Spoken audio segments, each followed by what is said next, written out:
हरदोई हरपालपुर के रानीखेड़ा में बाबा नीमकरोड़ी जी महाराज शिवाश्रम पर चल रही 22वां श्री शतचंडी महायज्ञ व 9 दिवसीय श्री राम कथा संपन्न हुई। चित्रकूट धाम हनुमत द्वार से पधारे पीठाधीश्वर स्वामी धीरेन्द्राचार्य महाराज के मुखारबिंदु से 9 दिनों तक श्री राम कथा श्रवण करके भक्त भाव विभोर हो गए। कथा में प्रमुख रूप से क्षेत्रीय विधायक माधवेंद्र प्रताप सिंह रानू सपत्नीक, विधायक सांडी प्रभास कुमार सपत्नीक, पूर्व ब्लॉक प्रमुख समीर सिंह, व्यास वी.के. दुबे, मनमोहन, अंकित दास, नरोत्तम दास, समापदक राष्ट्रीय प्रस्तावना हरिनाथ सिंह, संजय गुप्ता, राम प्रताप पांडे, महेंद्र राजपूत, ग्रामीण पत्रकार एसोसिएशन के जिलाध्यक्ष अखिलेश सिंह, जिला महासचिव रजनीश सिंह सहित बड़ी संख्या में भक्त मौजूद रहे।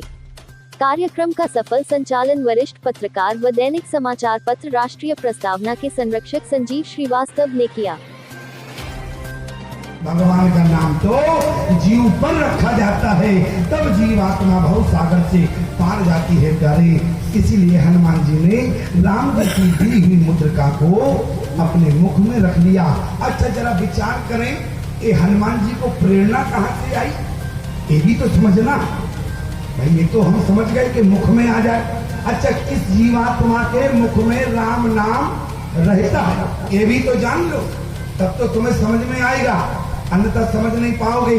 अरे जीवात्मा कितना भी प्रयास करे, लेकिन इसके बाद भी मुख में यदि राम नाम आ जाए तो असंभव है कब राम नाम जीव में बैठ सकता है।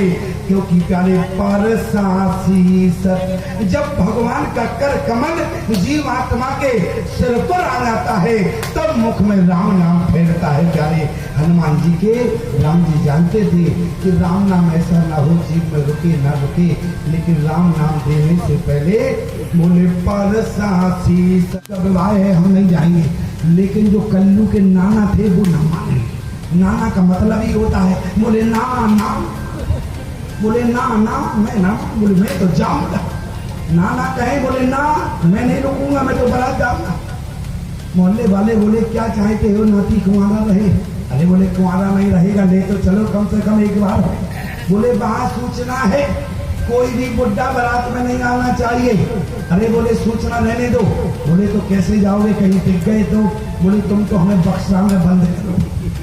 बक्सा तो मतलब समझते हो, हाँ बॉक्स में, डब्बे में तो नाना जी आते नहीं, बड़े से बक्सा में नाना को बंद किया। अब बरातियों ने बक्सा उठाया, जनवास में पहुंच गया। अब लड़की ने के पिता ने कहा थोड़ा परीक्षण हो, ऐसा तो न हो कोई बुढ़ा आया हो ना, तो कैसे होगा।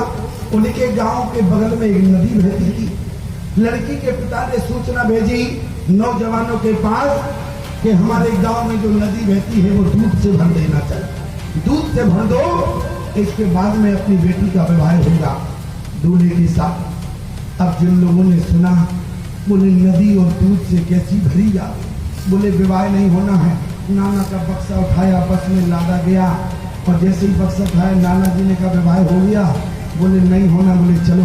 अरे बोले बक्सा तो नीचे रखो पहले, मैं जानता था कि हम चलेंगे जब ही विवाह होगा। बोले कैसे होगा।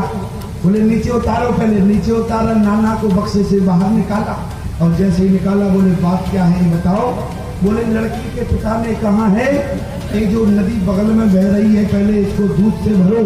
तो नाना ने कहा भाई इतनी सी बात पर तुम लोग वापस चले, केवल इतनी सी बात। लड़कों ने कहा तुम्हें इतनी सी बात लगती है नदी गई दूध से भर पाएगी। नाना ने कहा जाओ लड़की के पिता से जाके कह देना कि तुम नदी खाली करा दो, हम दूध से भर देंगे। नदी में कभी जीवन में खाली रखना, न कभी दूध से भरना। इसलिए समाज में बुढ़ा बहुत आवश्यक। हनुमान जी क्या हुआ, कथा सुनने आ रहे थे और पीछे से शनिदेव भी कथा सुनने के लिए आ रही थी।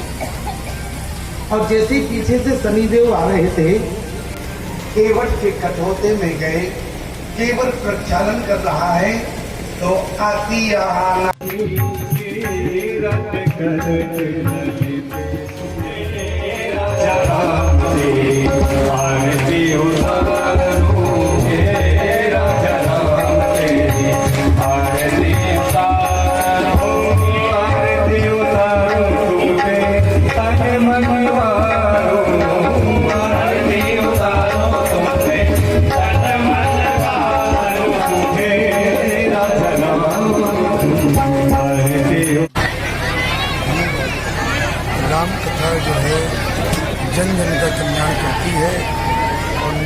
दिवसीय आयोजन नीम करौली वाले बाबा की कृपा रही। ये कार्यक्रम भव्यता के साथ पूर्ण हुआ और संदेश यही जो है जन जन को है हमारा कि रामचरितमानस को अपने रोम रोम में रखे, जिससे जो है हर व्यक्ति जो है जीवन में संस्कारशाली हो और माता पिता का सम्मान करे, बच्चे अपने से बड़ों का सम्मान करें। यही हमारा संदेश है राम कथा के माध्यम से।